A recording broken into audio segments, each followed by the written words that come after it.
Hi guys, picture this. Chris was always the one who everybody relied on, the shoulder to lean on. Growing up, he was the kid who shared his lunch, the teenager who lent his notes. Fast forward, Chris found himself in relationships where he was the giver and the forgiver. He met Lisa during college. They clicked instantly, but Lisa had a way of crossing lines. She canceled dates last minute, flirt with other guys at parties, and each time, Chris would forgive her when she came back with an apology. He believed in second chances, believed people could change. But the cycle continued. One night, Chris planned a special anniversary dinner. He waited for hours, but Lisa never showed up. The next day, she came with an apology and a story about a family emergency. And of course, Chris forgave her. But soon, he learned that she was actually out with friends and forgot their anniversary. This pattern continued, with Lisa pushing boundaries and Chris always forgiving, hoping for a change. But each apology from Lisa became a temporary fix, a band-aid over a major wound. There's something that continues in us from the time that we're children. People are always pushing the envelope to see where the boundaries lie. In doing that, they stumble, run into conflict, and are forced to make amends in the process. But just like the person that can't say no, someone that keeps forgiving people for pushing boundaries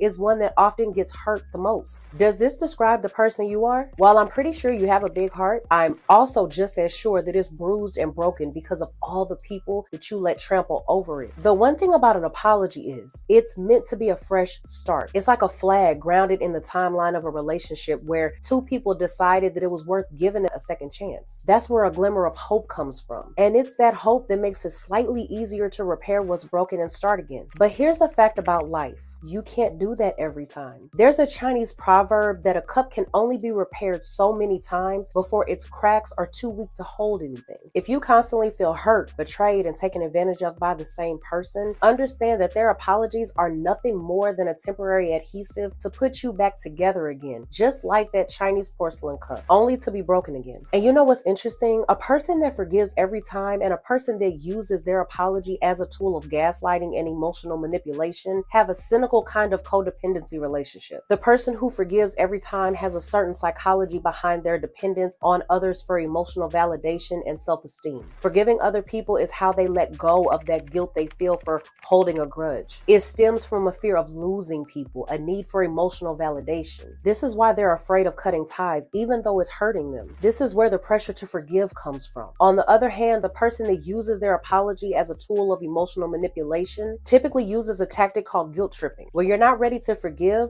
they start making you feel bad about it, saying things like, "I said I'm sorry, what more do you want from me?" Or, "Can't you just move on?" This kind of pressure is a way to shift the blame onto you, making you feel like the bad guy for holding onto your feelings. There's a paradoxical truth about life. The people that are the closest to us have the most power to hurt us. That's why forgiving them for hurting you takes so much out of you. And that's exactly why you need to make sure that they even deserve your forgiveness in the first place. Don't trust their words and not even their actions. Trust their patterns of behavior. The longer a pattern goes on, the harder it is to fake it. And that's what makes it the only reliable metric for judging if they really deserve more and more chances to potentially hurt you again. Human beings are pattern recognition machines. We look for patterns in nature, in relationships, and in the world around us to understand it better. So apply that same instinct when dealing with people. When you know the fact that you have to sacrifice a part of yourself every time to keep forgiving, their pattern of behavior is the only thing that will show you how much of you needs to die in order to keep that relationship alive. The truth is, all of us make mistakes, and you can be damn sure that at some point you will be on the other side asking for forgiveness. But when you're finding the space in your heart to accept an apology, don't be shamed or guilted for deciding not to. You can't let others chip away at pieces of you every time just to make it up to you with a half-hearted apology. Because going that route, you can't survive for long anyway. So with that being said, until the next video, I'll see you guys later. Bye.